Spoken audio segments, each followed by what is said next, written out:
Assalamu alaikum wa rahmatullahi wa barakatuh, and a very good afternoon or early evening.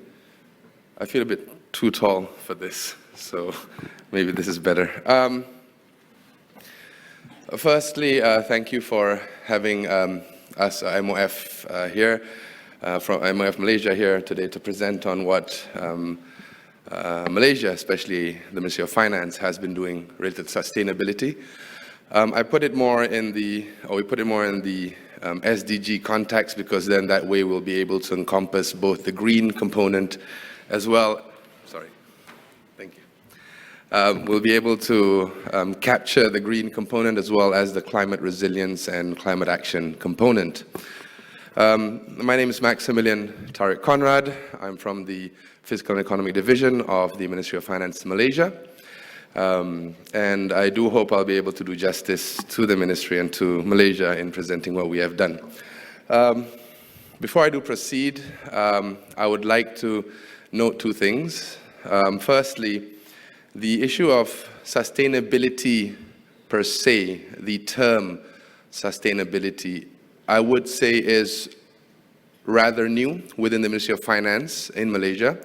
Within the past 2-3 years. However, efforts or initiatives on sustainability have been ongoing for a very long time. So that's the interesting thing that we see in Malaysia, and I do believe it might be like that in a lot of other countries, where there's a lot of chances that people don't really realize what they're doing actually contributes to sustainability, hence they don't package it in that way. That's the first thing. And second thing is, it is a whole of government approach. It is a whole of ministry approach, and it is not the job of one entity. We do not have a specific sustainability team, for instance, in the Ministry of Finance, and the work that I'll be presenting actually has been done by the many different divisions and entities under the ministry. And my job here is to try and bring it together to try and showcase the things that have been done by the Ministry of Finance. Now, firstly, before that, I'll just briefly talk about our sustainability commitment. Interestingly, as we all know, when we talk about sustainability, we're talking about the balancing between environment, social matters, as well as the economy. In Malaysia's context, these three components have actually been part and parcel of our development plans, our new economic model, and the guiding principles for Malaysia in moving forward in development. However, in our latest 12th Malaysia plan, the 5-year development plan for the country, these three components were properly or strongly enshrined into the document. And the document itself is what I would like to call a perfect example of a sustainability document, where it focuses on the three components, mainly the environment component, the social component, as well as the economy component. Now, I will briefly touch on these categories or these topics here, but do note that this is not all-encompassing. There are still a lot of other issues or a lot of other works that are being done. Because as we all know, MOF does not work alone, and we also work a lot with our line ministries and all the other relevant agencies out there. So I'm just going to be touching base on what the Ministry of Finance is doing. Now, for starters, just for your information, the Ministry of Finance has been tagging our budget allocation to sustainability, or to the SDG, the Sustainability Development Goals, since 2021. It's interesting to see that through this it will help the ministry understand better how the budget is being spent and to what context of sustainability is the budgeting happening. I would also like to highlight that this is specifically for our operations spending or budget. For the development budget, the Ministry of Economy also does the tagging to the SDGs. So both together, the Ministry of Economy and the Ministry of Finance, through this exercise of tagging the country's spending or planning of spending, as well as implementation of the spending, helps us understand better where we are and what we need to do still, the gaps that are in place. This tagging will also help feed into the Ministry of Economy's work right now, which is developing the roadmap for SDG targeting, or SDG implementation in Malaysia.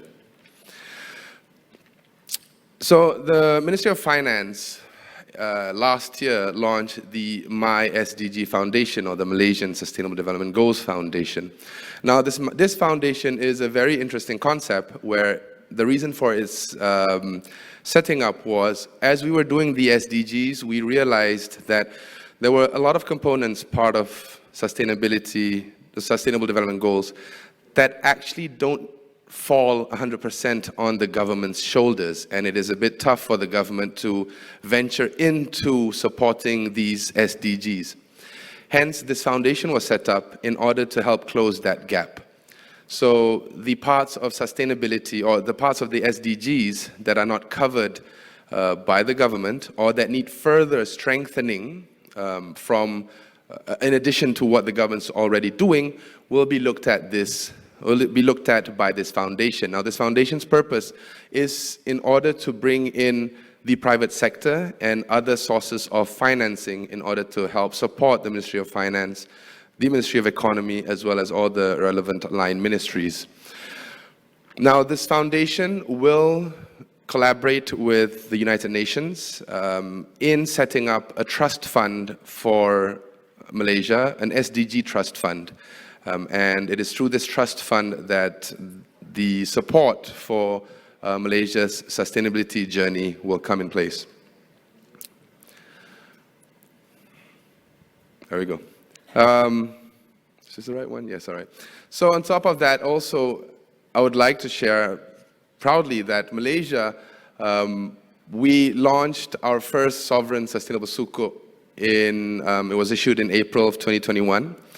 To the denomination of $800 million US, and it was oversubscribed by 6.4 times across the world. Now, due to the success of this first sukuk, we have reiterated it for last year, 2022, where the domestic Malaysian government investment issues, or MGII, was denoted up with the notion of up to 10 billion Malaysian ringgit was issued on the 30th of September in 2022. Now, the issuance that's derived from these sukuks will be channeled to eligible social or environmental friendly projects. On top of that, we're looking also at the carbon pricing mechanism, but this is several ministry level coordination. So it involves the Ministry of Finance, the Ministry of Economy, as well as our Ministry of Natural Resource, Environment and Climate Change, NRECC, which Dr. Naim was part of earlier on. Now, so with the World Bank, we're working on a study to identify the best way forward for developing carbon pricing mechanism for Malaysia, whether it is specifically for carbon taxation or for a domestic emissions trading scheme. That is where this study will help guide the country. And in order for us to go down that route, we will also need to look at the rationalization of our subsidies. Now, as a start to this study, for the domestic emissions trading scheme, we are in collaboration with the Ministry of Natural Resource, Environment and Climate Change, in identifying ways to establish the ETS mechanism. Now, the first thing that needs to be done is on legalizing the aspects of carbon as a commodity. So the NRECC is looking at how we can formalize or legalize this. Then only we will be able to look at how we can trade it officially for the government.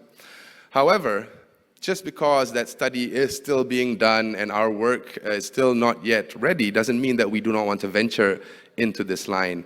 So we also, through Bursa Malaysia, have developed the local voluntary carbon market, which is known as the Bursa Carbon Exchange.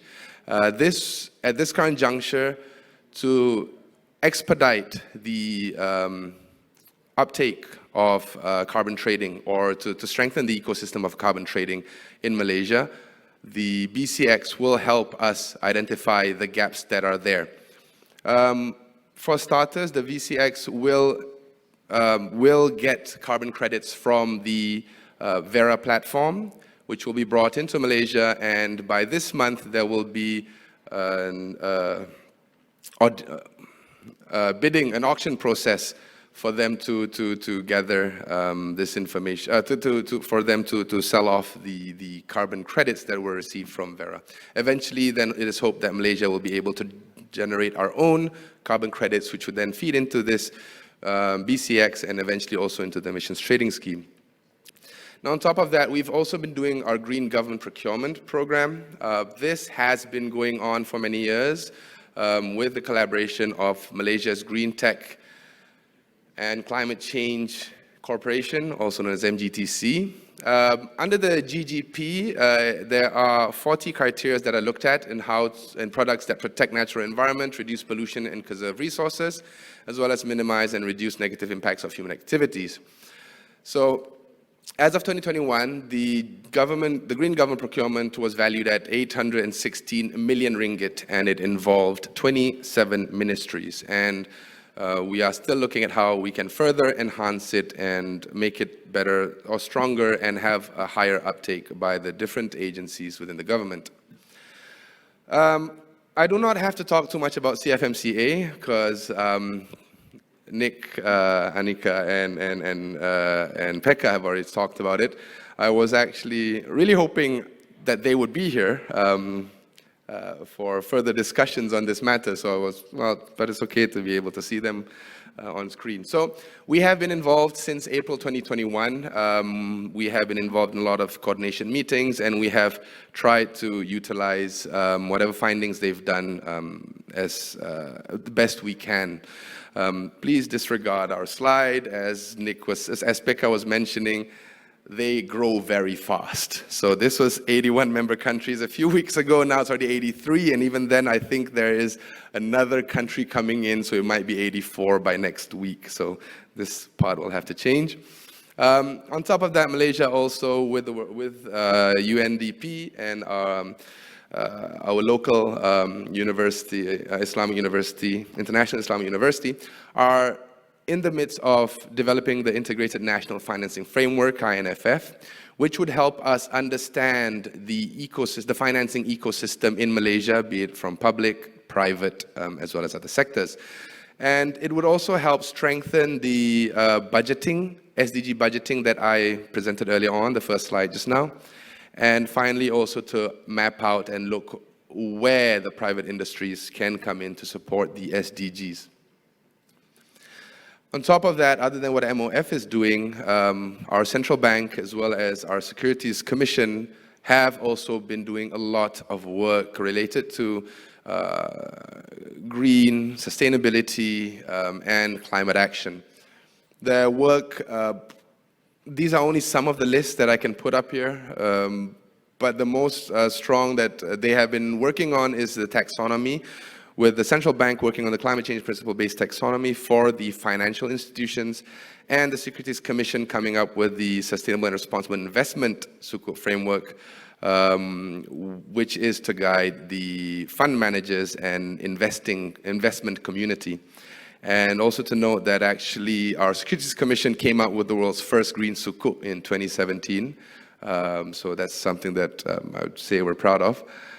Together, the Central Bank and the Securities Commission have developed the Joint Committee on Climate Change, which brings together all the financial institutions and a lot of private sectors in looking how they can also push for the climate agenda. And on top of that, the Central Bank and Securities Commission are working together with the ASEAN community, or the ASEAN central banks and relevant entities to develop an ASEAN taxonomy to help to be the guiding principle for ASEAN businesses and financial institutions and investment bodies. Here are some other initiatives that we have done. You can find all this in our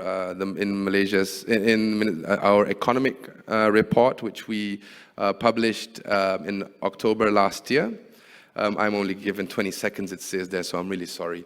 I'm just going to quickly run through some initiatives under our latest budget 2023, which was announced last week. Firstly, EFT, I don't have to talk about this. Dr. Naim has presented beautifully, and this is how an example of how we work with our line ministries in order to ensure sustainability. Green technology incentive. Yes, I'm being told time's up. Yes, I'll be very quick. Our green technology tax incentive, we work with our MGTC, who have developed the My Hijau directory, and we also have announced electric vehicle tax incentive. Just very quickly to talk about this, in 2011, we announced our EEV tax incentive. So it was the energy efficient tax incentive. And thanks to that incentive, it actually helped to boom the hybrid vehicle uptake and energy efficient vehicle uptake in Malaysia. But at that point, 10 years ago, the electric vehicle wasn't that strong, I would say, in their infrastructure. So now we're trying to redo that incentive, focusing on the electric vehicles. And hopefully then will help strengthen the ecosystem. We are also, among the incentives that we have announced is on carbon capture and storage, and how we would like to encourage our industries to reduce their emissions by capturing as much carbon as possible. Now, again, that was a very quick run-through. There are many more initiatives being done, especially by the line ministries, which is supported by Ministry of Finance. And I hope, if there are further questions, that I'll be able to answer. If not, again, like I said, I'm just the coordinator. The real experts in MOF are the rest who are here. And if there are any questions that I can't answer, then I'm sure that my expert colleagues will be able to come in and support in giving an answer. Thank you very much.